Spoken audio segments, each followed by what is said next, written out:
Dragons in Space, a short story by Joseph R. Lallo. Introduction. For a long time, I've wanted to document the nuts and bolts of how I write a book. This story turned out to be the focus of that project, or at least the dress rehearsal of that project. It slowed things down quite a bit, along with the holiday season, but I'm still glad I did it. As I write this, and most likely as you read it, there are a few additional steps left to share, but the story itself is done. Some of my stories are full ideas that I get excited about. Others are vague notions. This story started as 3 words: dragons in spacesuits. I had no plot. I had no characters, beyond knowing that there would be at least 2, and they would be dragons wearing spacesuits. Everything else developed as I wrote it. I'm happy with how it turned out, and there's likely to be at least one more story in this setting, if only to finish it up. The searing sun was painfully bright today. Even a year ago, sun this bright would have been reason to stay below ground, but he had seen worse days, many of them. For the last few weeks, the sun had sizzled the ground relentlessly. All but the hardiest or most foolhardy of creatures had sought shelter. The hunter was not hardy, nor was he foolhardy, but there was one more thing that could force even the wisely cautious from safety: desperation. He could wait no longer. He'd not captured any proper prey in more than a month. If he did not eat today, it would be the end of him. It was better to hunt at night, or at least when the sun was low in the sky. It was cooler then, but seldom dark enough for true stealth. It had been years since he had seen true darkness. Even in the dead of night, the sky boiled with green and red auras. It still gave the best chance of stalking a kill without being seen. Thus, it was when the others would hunt. This hunter needed every advantage. He had no choice but to hunt by day. To spare himself the blinding light, he kept his eyes tight shut for minutes at a time. For now, scent told the tale: a small herd. They had been traveling for some time. Moving from dried, desiccated land near the sandy stretches to cooler, moister land toward the sea. He had to move quickly. If they reached the forest before he did, there was no chance he would have his meal. The forest was one of the last truly fertile hunting grounds left. And though the food was as plentiful as anyone was likely to find in this forsaken world, it was also home to far more formidable hunters, creatures large and fierce enough to call him prey. He crept low to the ground. Others of his kind stalked from the air. With the searing sky so bright, no creature could safely raise its eyes for more than a moment or two without risking blindness. But this hunter was wise. There was more than one way to be revealed. He'd watched as far more able hunters had lost their prey when their shadow swept across the land and gave them away. His mustard-colored scales blended well with the sun-blasted rock of the low mountains. He moved by foot. What he lost in speed, he gained in stealth. The herd was not far away. The wind was against him. Any closer and his own scent would give him away. His stout claws gripped the stone. He scaled the cliffside to gain a better vantage. A dozen lumbering beasts with dusty brown coats tromped along the well-worn trail. In this heat and light, there were precious few places to seek refuge. The hunter knew precisely where these beasts were going. A narrow, dried riverbed split the rocks ahead. It would provide shade, shelter, and cover from predators like him. They would be safe there, perhaps until the sun set and they could travel more freely. Or so they thought. Now was the time to take to the air. He spread his wings and drove his narrow, lithe body forward. He'd been planning his hunt for days. Preparations had been made. A heap of stones awaited him, mounded at the edge of the cliff where it overhung the narrowest point in the valley. He touched down and trotted to these stones. Any single one of the beasts below would be meal enough to keep him alive for a month or more. But even if his plan worked, he would have to act quickly. Even far from the prime hunting grounds, he was seldom the only one in pursuit of a fresh kill. Hooves clacked with steady grace across the gravel and debris at the bottom of the valley. The herd kept close. When moving as one, they were formidable enough to give even the largest hunter pause. He could see and smell charred sections of their dusty pelts, evidence of failed attempts by his kind to feed upon them. But this hunter was different. He wasn't strong, but he was clever. If the group could not be taken when whole, They must be divided. The herd drew closer. Now he could not risk even peeking over the edge. A brief glance toward the searing sky brought its own painful punishment, but it was a small price to pay for a creature who might otherwise fall prey to a threat from above. He listened to the clacking tromping as it echoed off the walls, just a bit closer. Now. He scrabbled and heaved, butting his head against the mound of stones and tipping it over the edge. The heavy rocks crackled and bounced their way down the slope. Startled bellows blared from the valley. That was his signal. It was now or never. The sound was an irresistible call to any hungry predator that a meal was about to be served. The hunter straightened his body and sprung over the edge. His wings would only slow him. Instead, he trimmed them sleekly behind him and dashed along the near vertical cliffside. The panicked herd had indeed been separated by the tumbling stones. Some ran forward, others retreated. He set his steely gaze on a smaller member of the herd. Already the larger beasts were beginning to gather around it. A sharp inhale, a puffed chest, and a flare of flame startled them away. He sprang, jaws agape and claws flashing. The force of his sprint heaved the beast to the ground. Stout, triangular teeth pierced its hide. Blood spilled. The others of the herd separated further, dim instinct informing them that it was too late to rescue the stricken creature. He did his best to make the struggle a short one, less out of mercy than out of fear. Time was running out. The moment the struggle subsided, he began to feed. The first desperate swallow of his well-earned prey had barely reached his stomach when the telltale rustle of leathery wings put a sudden, urgent end to the feeding frenzy. He ripped away a final precious hunk of meat and dashed up the cliffside moments before another of his kind thumped down from above. He scrambled into a tight alcove in the cliffside and turned to see a brute he knew all too well. Muddy brown scales, covered with deep gashes from battles with others of his kind. A maw of jagged, half-broken teeth perpetually grinning. His piercing eyes were narrowed to slits as he lashed his tail. But it was not fair to call this interloper a hunter. He was at best a scavenger, always lurking nearby. He used his size to steal kills rather than gathering his own. For the last 5 hunts, this thug of a beast had stolen the fruits of the yellow-scaled hunter's efforts. He clamped his mighty jaws on the meal and scaled the cliff, no doubt to take the hearty meal to the comfort of his lair to enjoy it. Meanwhile, the rightful owner of the feast gulped down what little he had been able to salvage. The confusion of the landslide had passed. The herd had pulled together again into 2 groups that would soon reunite. There would be no more hunting today. With the belly still grumbling, he climbed from the valley and spread his wings. A short flight into the mountains took the disappointed hunter to his lair. As with all things in his life, his size afforded him little choice in selecting a den. The low, craggy mountains had more than their share of caves and overhangs. Alas, only a handful of them offered proper shelter from the sun through the entire day. Those, of course, had been taken by any beast large enough and strong enough to scare off or kill its challengers. This left the little hunters to either wither in the sun or find ways to make up for what they lacked in physical strength. It had taken time and effort, but by crackling smaller stones against larger ones, he had turned a narrow opening in the mountainside into something just wide enough for him to slip through. Like all things, he was able to keep his lair only because it was beneath the interest of his larger kin.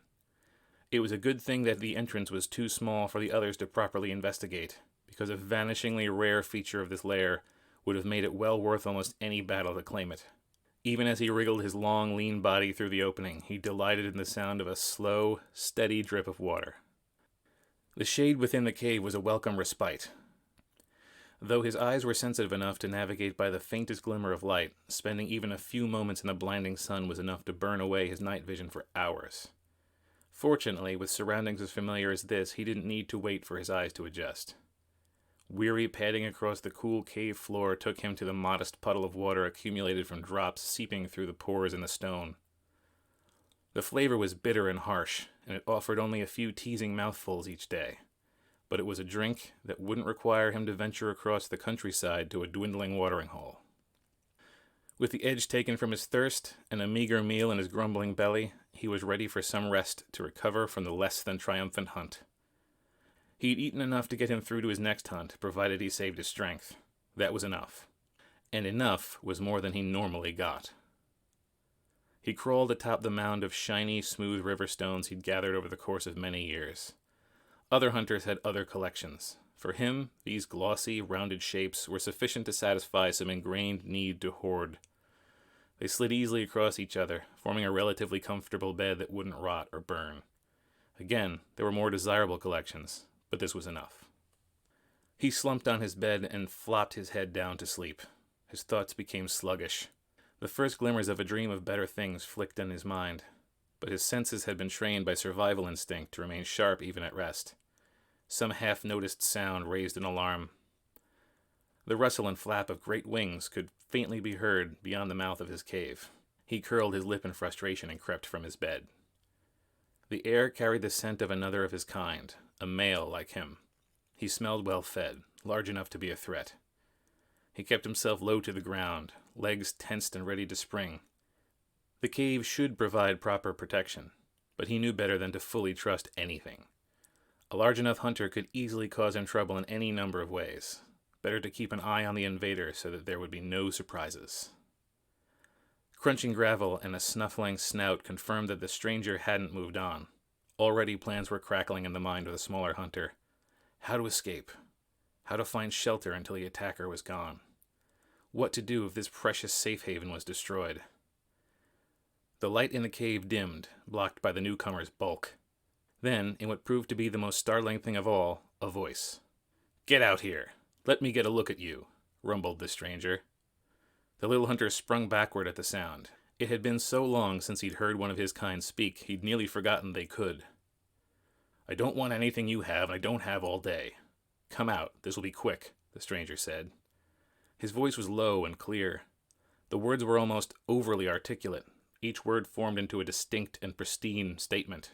"Go away," the little hunter said thickly. "You won't fit in here."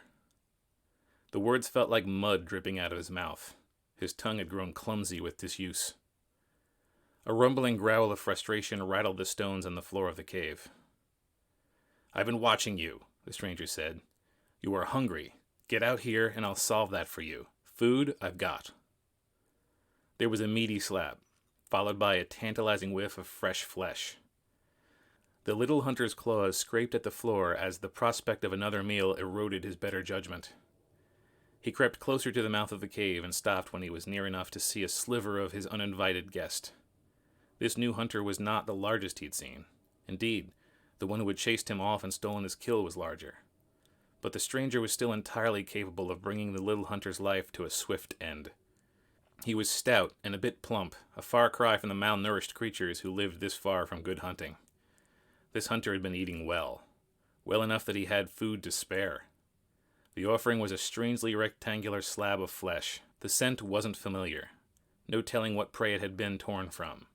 But it was fatty and fresh, larger than his head. It was just sitting there, tempting him. "What do you want from me?" the little hunter said.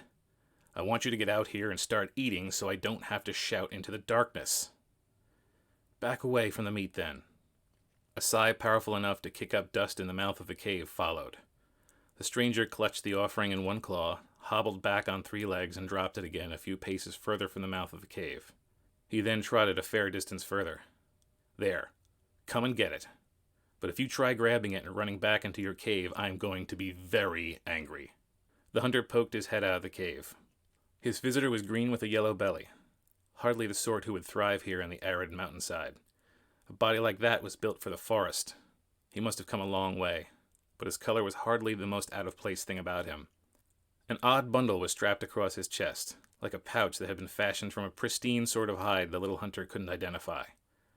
The stranger must have had quite a hoard of his own as well, as he wore a curved piece of shiny metal on his head, smoldering in 3 places with glassy round gems. "Oof," the large beast said. "You're even scrawnier in person." "Others steal my kills," the smaller hunter said, squeezing out of the cave. "You were the first to offer one instead." "Don't get used to it. This isn't a gift, it's an advance for services rendered." The smaller creature tipped his head in confusion. "You use words I don't understand, large one." "Something tells me you'll pick up the lingo quickly enough. A runt like you doesn't survive without being clever. Now eat, runt. But listen close while you do it. This sun is diabolical, and I'm not used to dealing with it without my gear. The smaller creature tried to pick through the statement and piece together its meaning from the bits he understood. While he puzzled over the odd manner of speech, he inspected the meal. The little hunter had never encountered this sort of flesh before. Nothing he'd found could have produced something this sizable without interrupting it with bone or sinew. The scent was fresh and clean, not tainted. He knew it was not the wisest choice to accept the offering from a stranger who in most other circumstances would sooner snap his neck and make a meal of him than offer one up. This knowledge didn't change the fact that a windfall like this was unprecedented and not to be ignored. If another hunt went poorly, he would curse himself for passing up this free meal. He sunk his teeth into the flesh to find it pleasantly firm without being tough. Flavor was seldom a consideration for a hunter, but the taste was bright and intense. Ribbons of nourishing fat threaded through it. This was precisely what he dreamed of when he envisioned a perfect meal. We'll get through this quick. Answer right, and I might have something for you. Answer wrong, and it's business as usual. Answer? The little hunter said, unwilling to take his attention from the feast long enough to give the visitor an inquisitive look.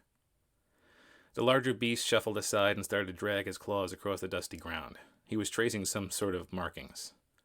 The little hunter didn't give him his full attention until he'd finished devouring the meat.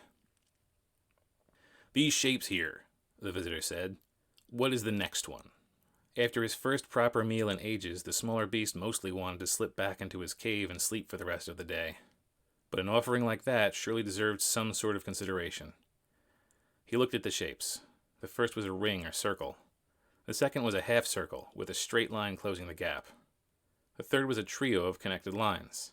He pondered the shapes.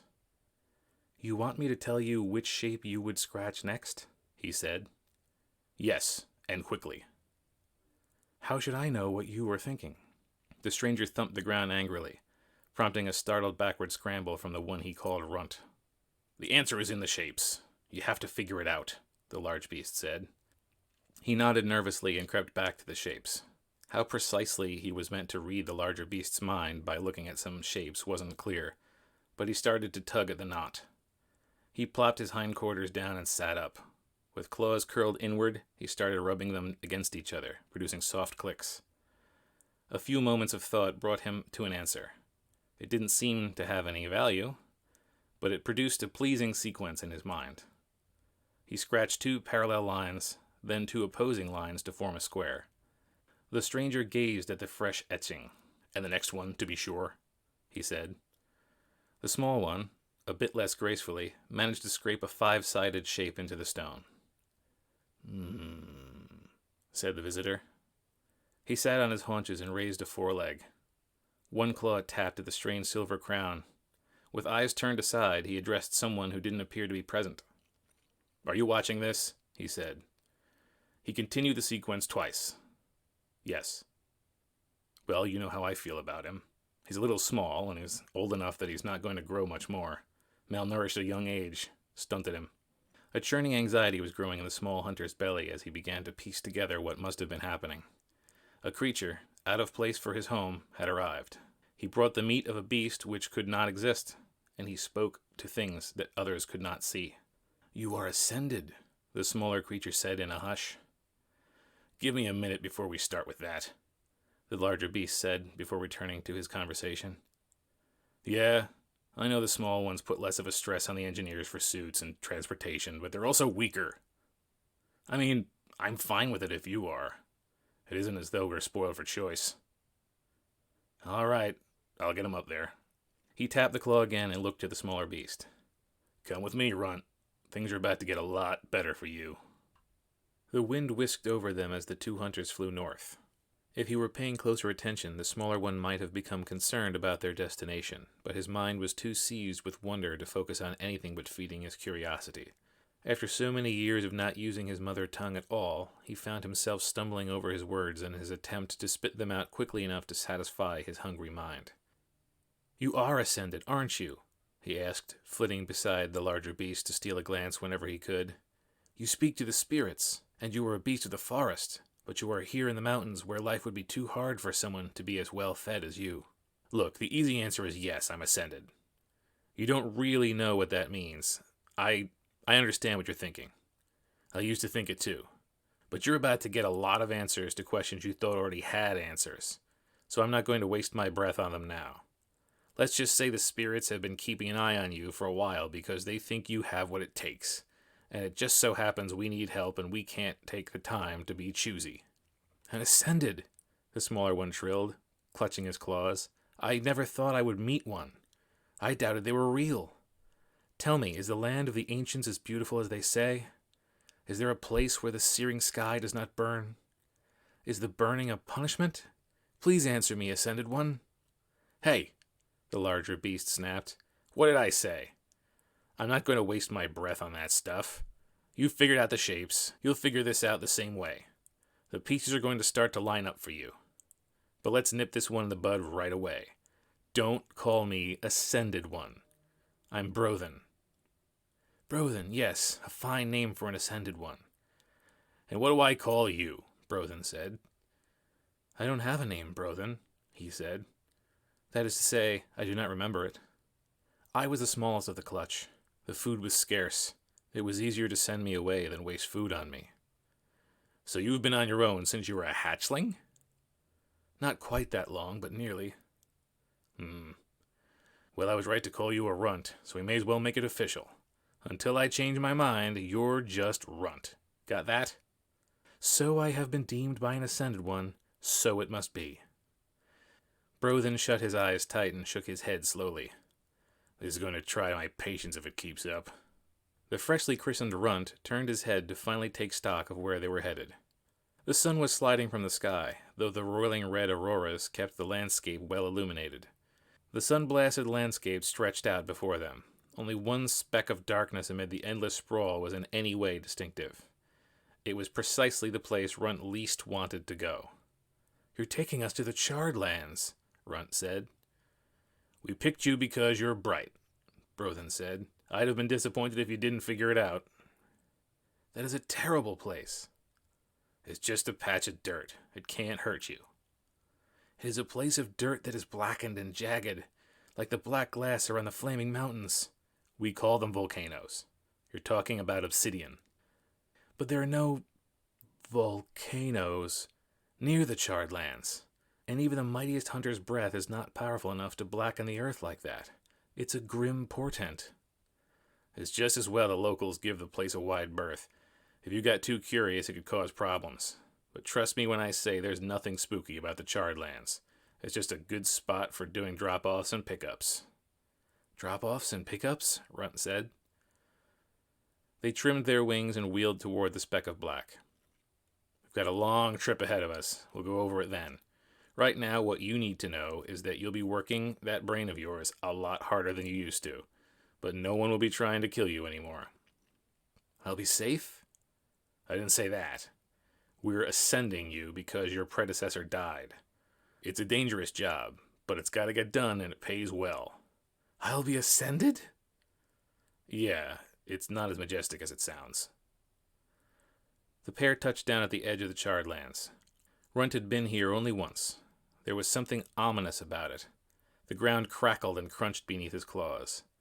The shards of tiny black stone were cruelly jagged and incredibly sharp. His scales were adequate protection for a few steps, but the slivers had a way of finding their way between them.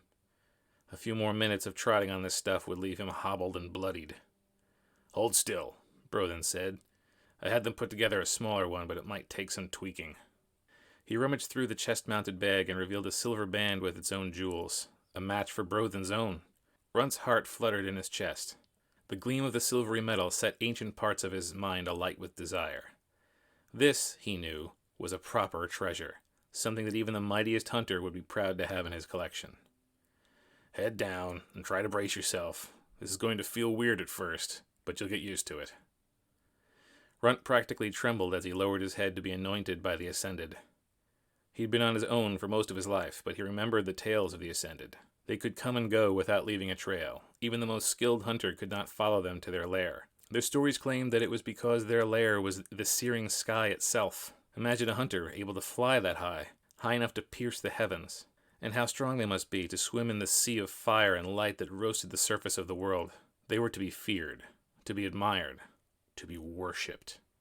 And now he was being crowned one. It was all too much. It was above him. He was undeserving. But he dare not refuse. The metal felt cool against his scales as the crown was pressed into place. He shivered a bit, not just at the light but undeniable sensation, but at the fact that it plunged far deeper into his scales. The coolness seemed to radiate inward. It wove like roots of a tree digging deeper into his mind. Odd, impossible sensations rolled over him. He saw flashing lights of red and gold despite the fact his eyes were shut tight. For a few moments he felt he'd been plunged into a pool of water. Foreign tastes danced across his tongue, and his nose insisted a dozen different aromas were wafting through the field.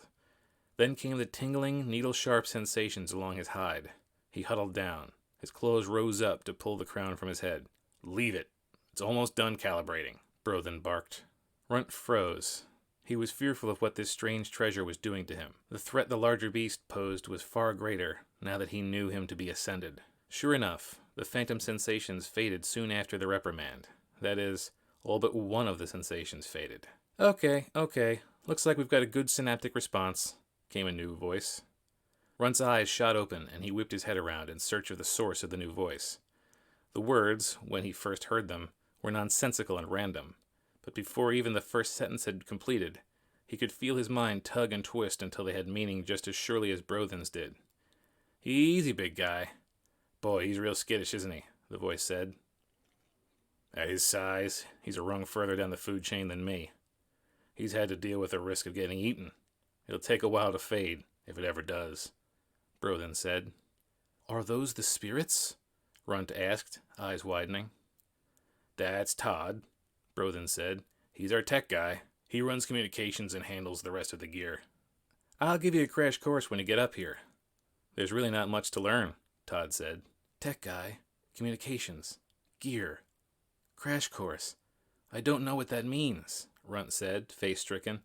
"Why can't I see him?" "Because he's not here. He's up there. Don't worry about it," Brothen said. "Todd, how are we looking for a pickup?" "Inbound, 75 seconds. "Great.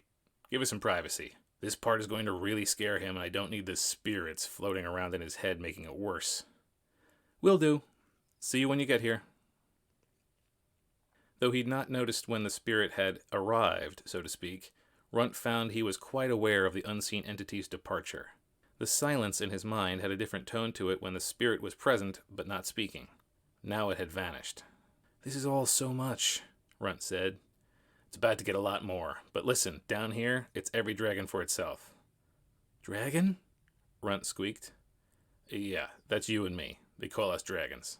"They?" Brothen gave him a hard look. "Would you cool it with the questions until I'm done? I'm trying to give you a pep talk."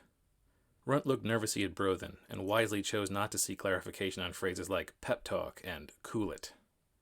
"Down here it's every dragon for itself. There's not a lot of food to go around, and too many dragons trying to eat it. That's about to change. Up there, there's no competition.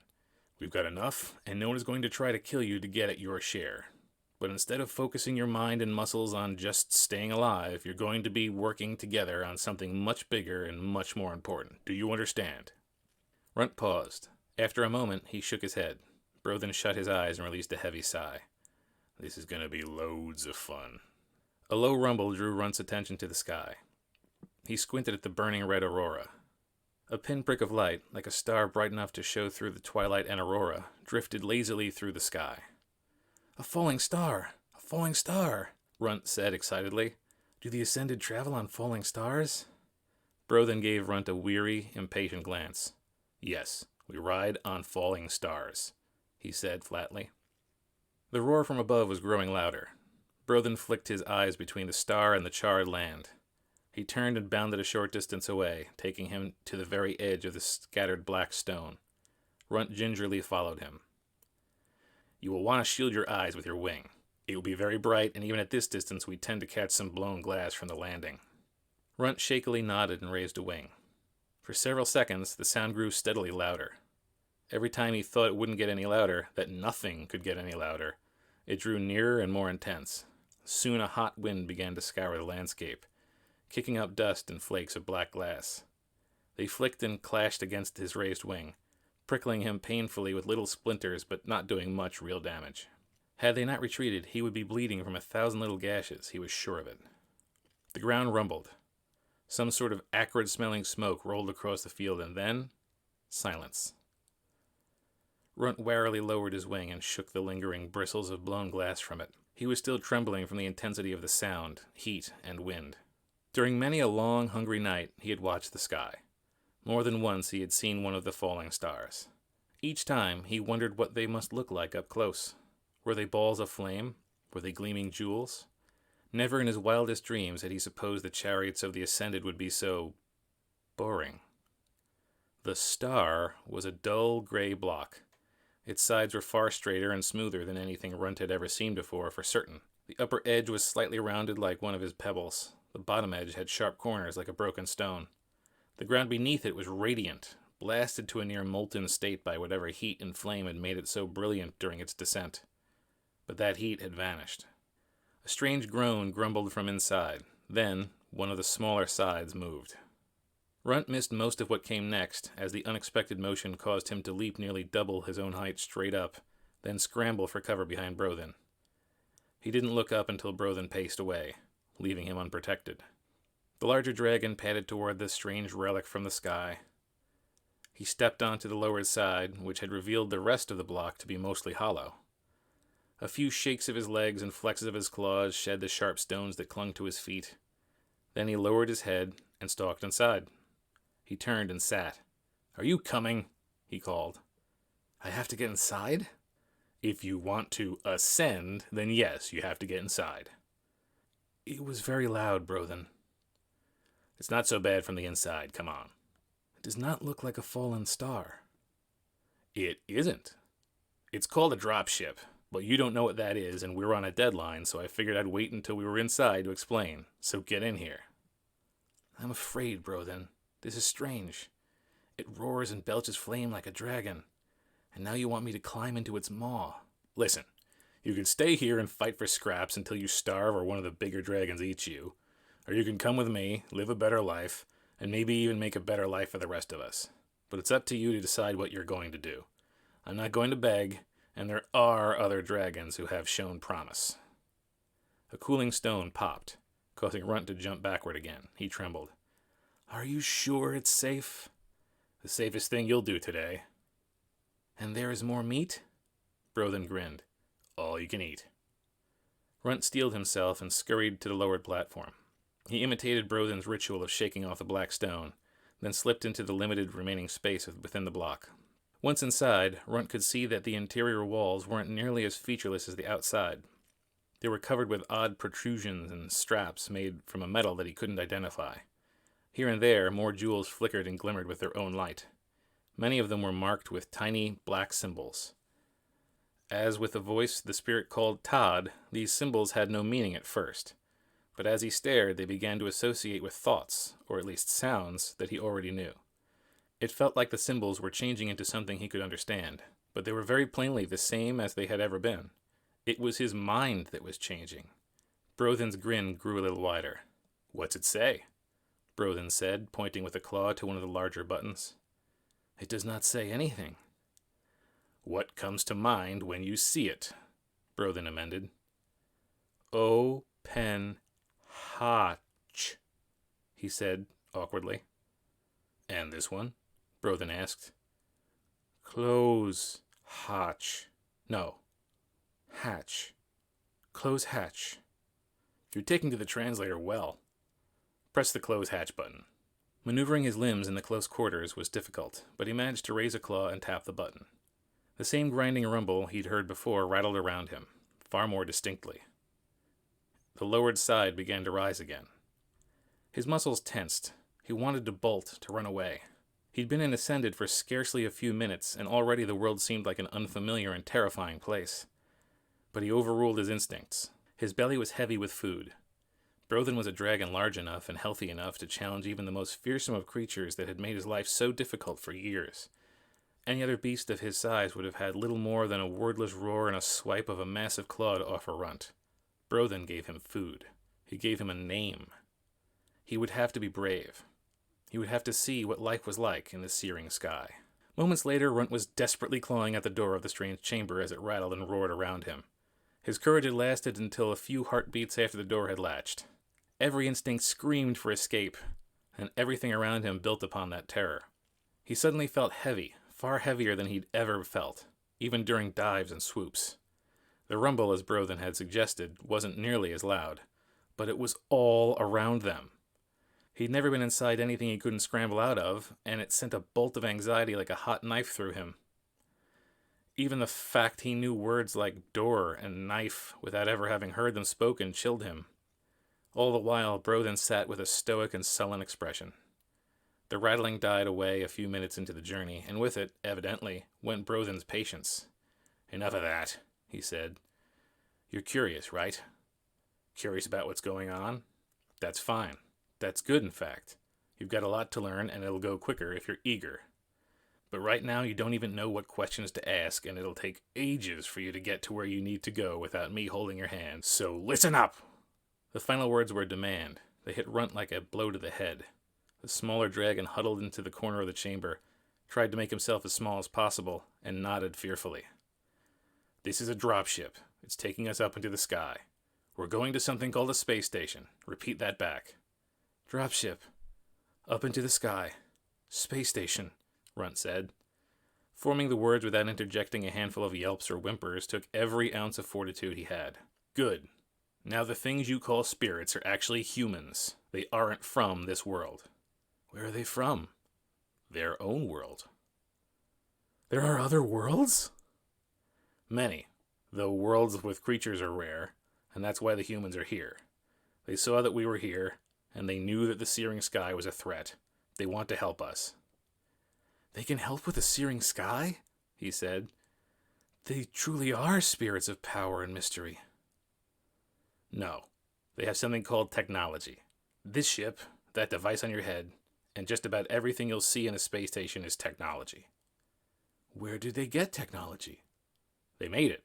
They had to, because they're small and soft and weak.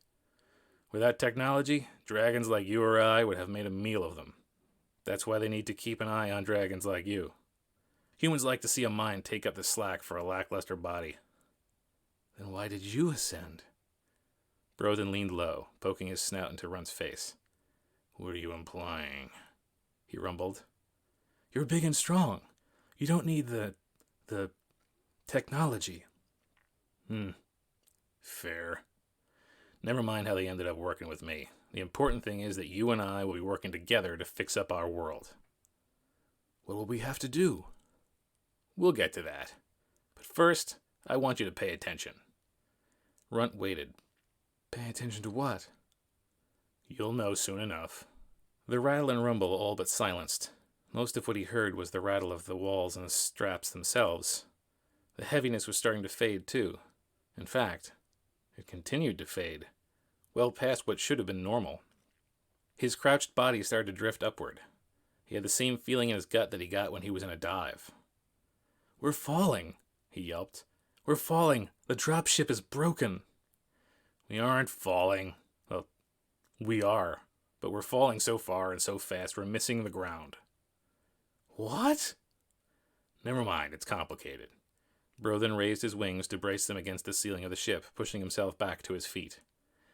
"What you need to learn is that this feeling, this odd, falling feeling, it's just the first of an endless list of new things that might trip you up, foul your instincts, and leave you unready for this threat or the next. Your instincts have kept you alive on the surface, but there's a whole new world outside this ship. If that door opens at the wrong time, dead. The searing sky is as great a threat from above as below. Once we left the surface, we entered a world where our every action must be careful, measured. Our lives depend upon the technology that the humans have created. You need to learn to use it. You need to teach them how to improve it. And you need to pay attention. If it fails, you die." His eyes drifted aside. "It can happen to even the most seasoned workers." "But I don't know how to do anything with this technology." "We'll teach you." "You and the spirits?" Brothen glared at him. "You and the humans?" "Yes. Like I said, you won't be on your own anymore. You'll be part of a team, and we take care of our own." Runt twisted his head. As dizzying as all of this madness was, He found grappling with the idea that someone else might actually look out for him was the most difficult of all. Before we get where we're going, a few ground rules. You don't touch any buttons if you aren't sure you know what they do. If you do that, you die and so does everyone else. You don't scratch or pry at anything or dig through anything. If you put a hole in the space station, you die and so does everyone else. Don't breathe fire except under very specific circumstances. You do, you die, and so does everyone else. There's more, but they are escaping my mind at the moment. I'm sure I'll remember. Any questions? If everything can kill me and everyone else, why are we living in the searing sky? Surely there's a better place for the Ascended to go. Because we have a job to do. And besides, the humans grow good meat. Meat doesn't grow. Plants grow, and things eat plants, and then they are meat. There's one thing humans like to do, it's defy nature. They must be beings of terrible power. Brothen snorted. I'll be sure to tell Todd that you're awed by his might when he needs help opening his next meal pouch. If they can do such wonders, why do they need creatures such as us? Because there aren't very many of them, and because the searing sky, which they call elevated solar wind activity, causes havoc with their technology. They are not wizards. The technology has very strict rules. And when the searing sky is acting up, this dropship is the absolute most complex thing that can operate under its own power. They needed help, and we were the only creatures available. Now hold on to a strap. The docking procedure will begin soon, and it can jostle us around if we're not holding ourselves tight. Runt was still dizzy with the instructions and updates he'd been given while the ship maneuvered itself toward the so-called space station. Brothen spoke so simply and matter-of-factly, as though he was simply reminding Runt of things he should already know. But what is an airlock? You know what air is, right? Yes. Well, there's no air in space. An airlock is a couple of doors. You open one and close it behind you so that when you open the second one, the air doesn't leak out and kill everyone. It's very simple. I only just found out what a door is. This crown you gave me is teaching me words, but it doesn't tell me it taught them to me. You're going to have to get up to speed quick. You're fast-tracked, Runt.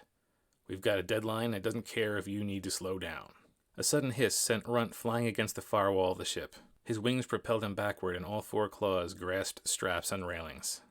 Is the air leaving? He yelped. Brothen shook his head and simply turned to the door. It lowered, revealing a chamber slightly larger than the ship itself. A light flutter of Brothen's wings guided the massive creature inside with disarming grace. When he was able to coax his limbs into cooperating, Runt flapped his own wings and immediately slammed into Brothen. There's no gravity here, the larger dragon said. Little flutters are all it takes. I'm sorry, Runt said quickly, gathering himself. The ship's door shut. Unseen mechanisms clanked and grumbled. The door ahead slid open and Brothen flicked himself forward at a slow, easy pace. Follow me, Brothen said. You'll need to see Todd. Runt tried to duplicate his low-gravity motion, but very nearly slammed into the larger dragon a second time. Instead of risking another disappointed glare, he resorted to pulling himself along with the regularly spaced rails along the walls of the corridor instead. The station was quite spacious. It was larger than his cave, for instance, and the walls were uncannily smooth and clean, made from some sort of highly reflective metal. The shine and gleam sparked the same ancient instincts to hoard and collect that the crown had. This place was like traveling inside a treasure trove. The corridor branched in 4 different directions every 100 yards or so, and small, gray-suited creatures scampered along the walls. Brothen, said the 3 in the corridor in a single enthusiastic shout. Boys, the dragon said, and Deborah. Is the next meat slab ready? I fed Runt in here in order to bribe him into coming out of hiding, but I haven't eaten since yesterday.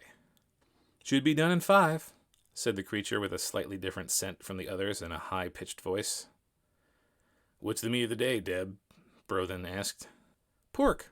The dragon shut his eyes and threw his head aside in delight. I love pork day. But where are my manners? Everyone, this is Runt. Runt, this is everyone.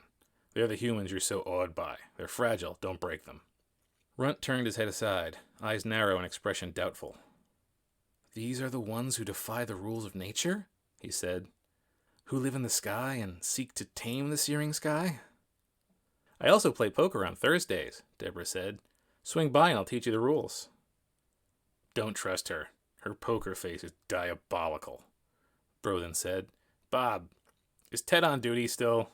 We've got to get the new guy sized up for his suit. He's on the cupola, waiting for you two, said one of the other humans.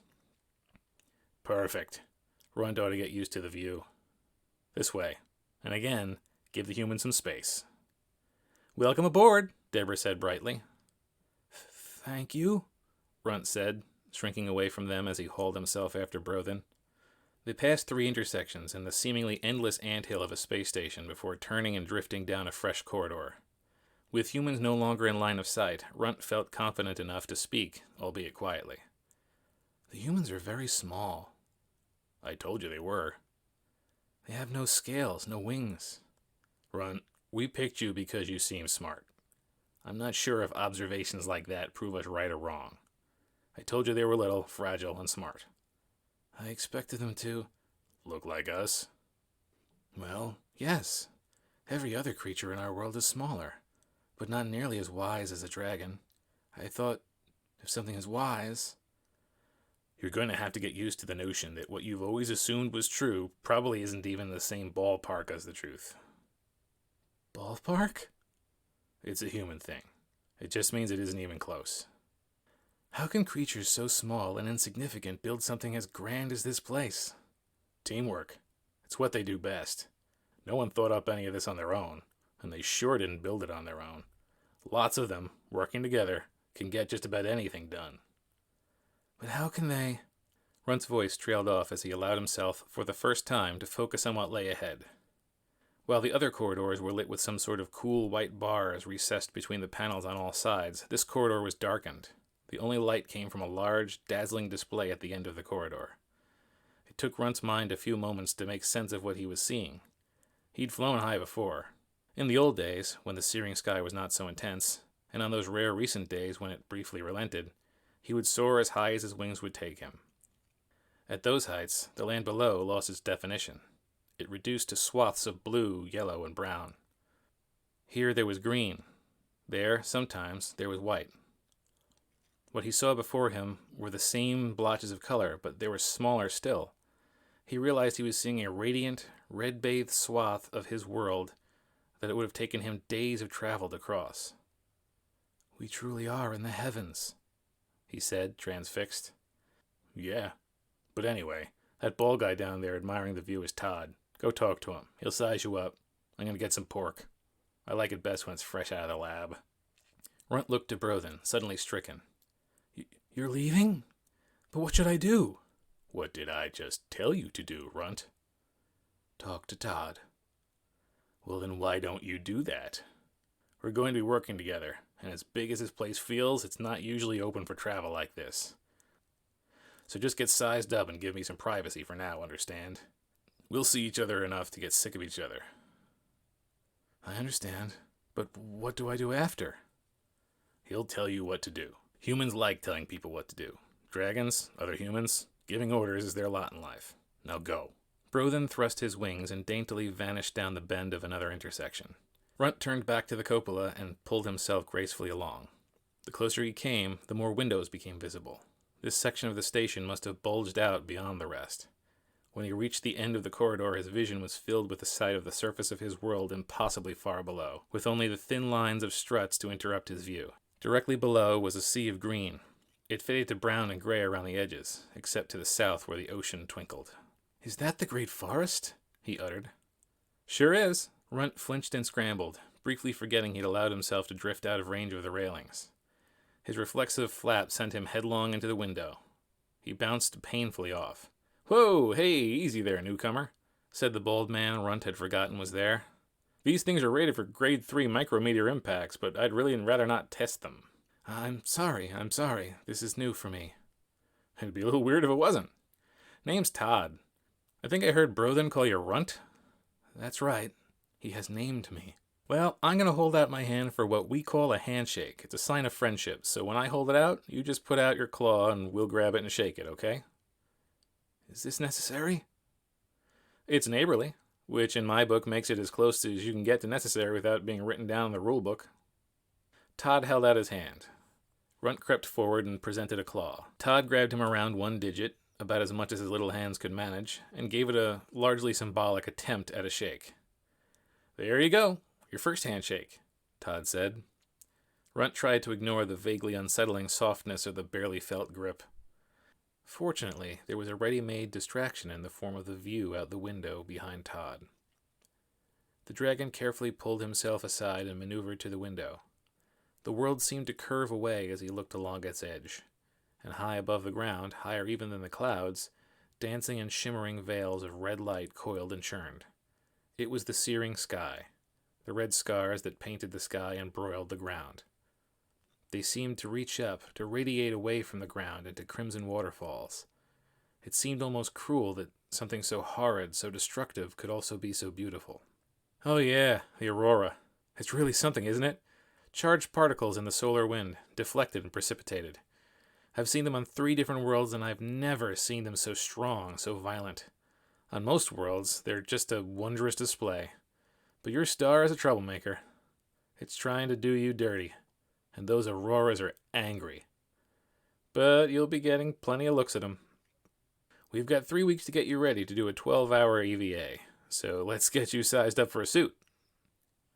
Todd led the way through a long sequence of twisting and turning corridors, moving with remarkable ease and speed considering his small size.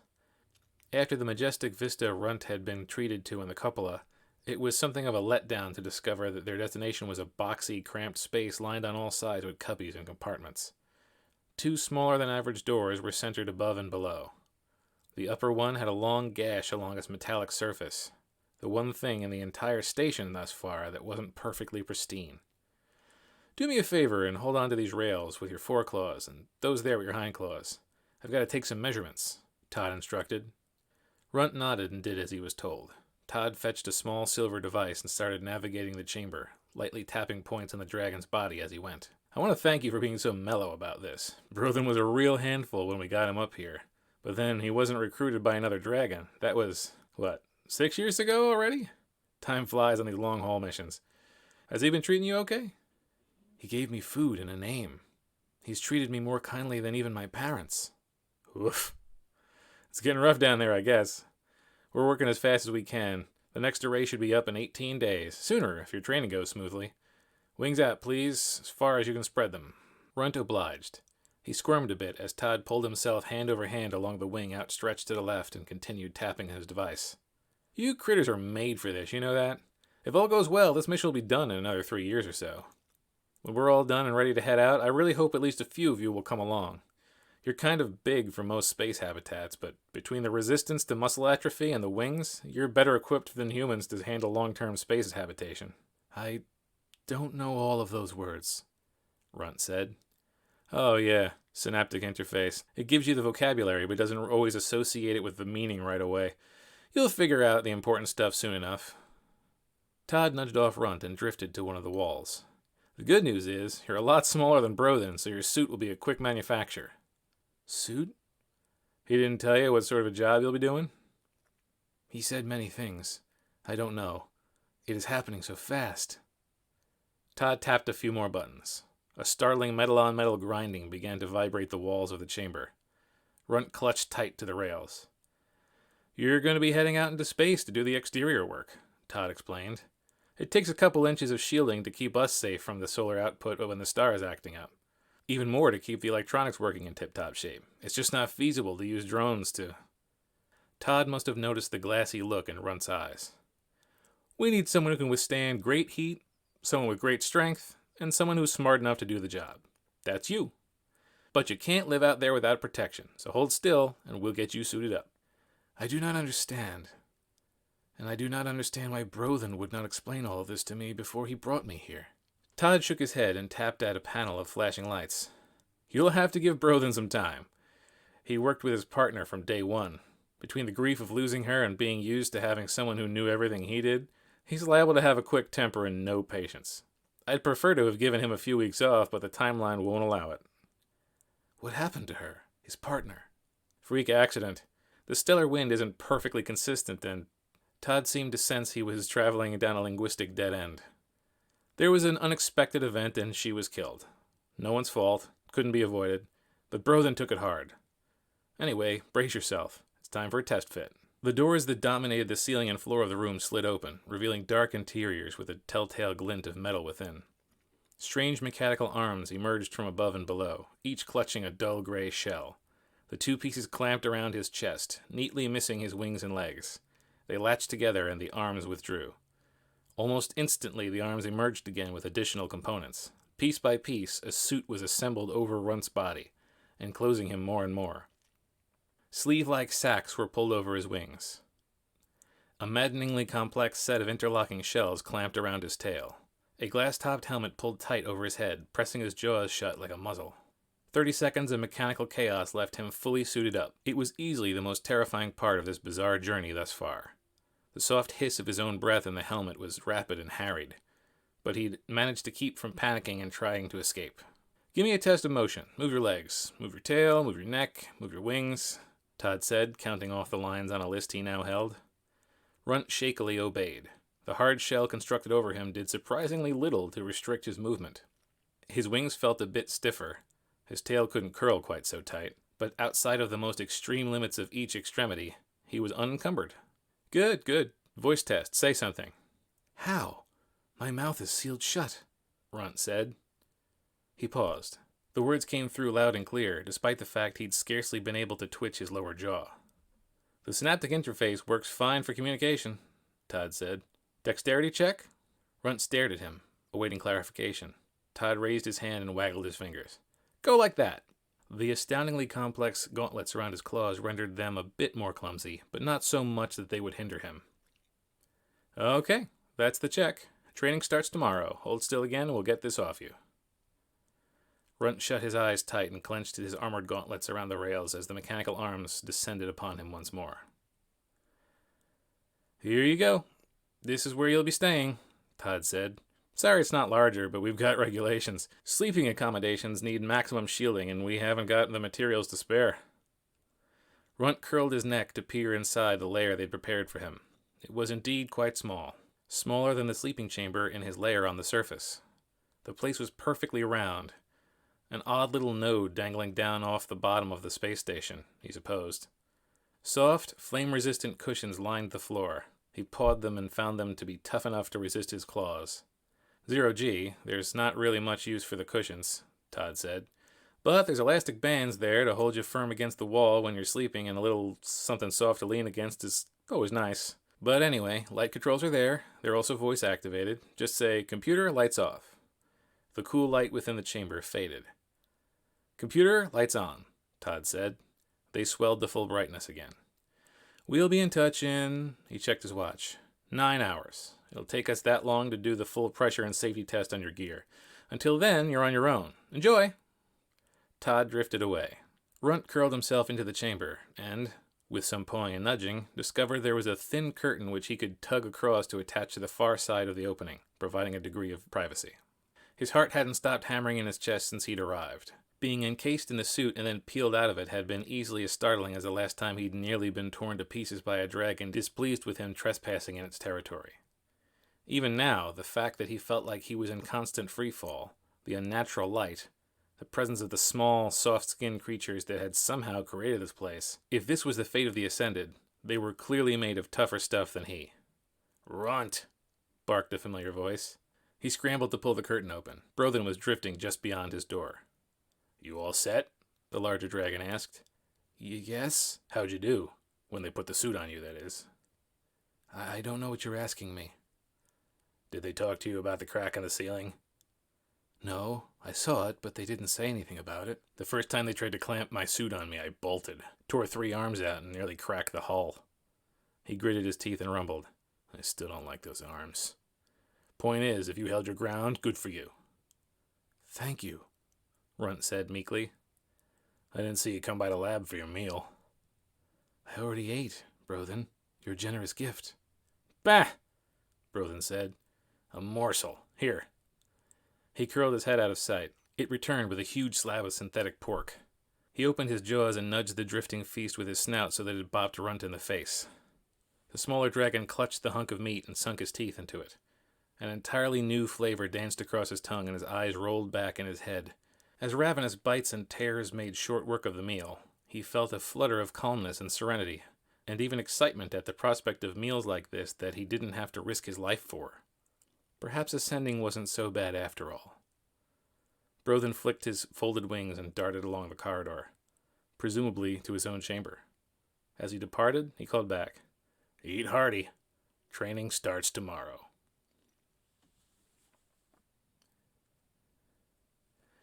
This has been Dragons in Space, a short story by Joseph R. Lallo.